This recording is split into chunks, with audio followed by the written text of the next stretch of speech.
నమస్తే, నేను మీ సంతోష్ శర్మ అడ్వకేట్. ఈరోజు టెస్ట్ ఐడెంటిఫికేషన్ పెరేడ్ కోసం తెలుసుకుందాం.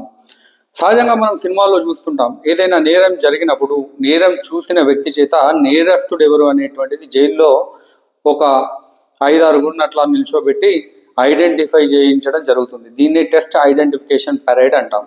అయితే దీంట్లో ముఖ్యమైన విషయం ఏంటి అని అంటే, ఎవరైతే విట్నెస్గా ఉన్నారో ఆ వ్యక్తి నేరం చేసినటువంటి వ్యక్తిని తన జీవిత కాలంలో నేరం చేస్తున్న సమయంలో కానీ లేక నేరం చేసిన వెనువెంటనే కానీ మొట్టమొదటిసారి చూసి ఉండాలి. అటువంటి వ్యక్తినే ప్రాసిక్యూషన్ విట్నెస్గా పోలీసు వారు రికగ్నైజ్ చేయడం జరుగుతుంది.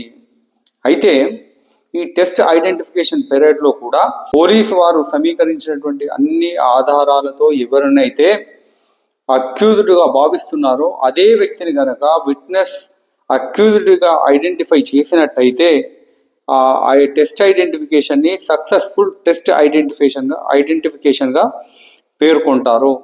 ఒకవేళ అలా ఐడెంటిఫై చేయని పక్షంలో అది ఫెయిల్యూర్ టెస్ట్ ఐడెంటిఫికేషన్ అవుతుంది.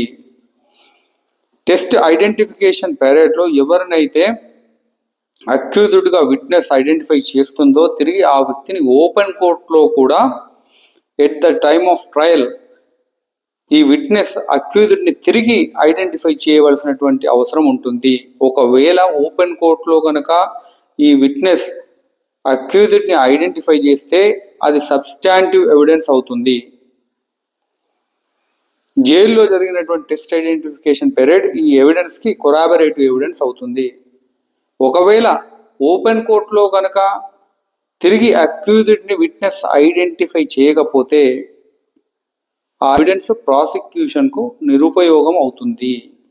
సో ఇట్లాంటి ఇంట్రెస్టింగ్ విషయాల కోసం నా ఛానల్ని లైక్ చేయండి, షేర్ చేయండి, సబ్స్క్రైబ్ చేయండి. Stay tune.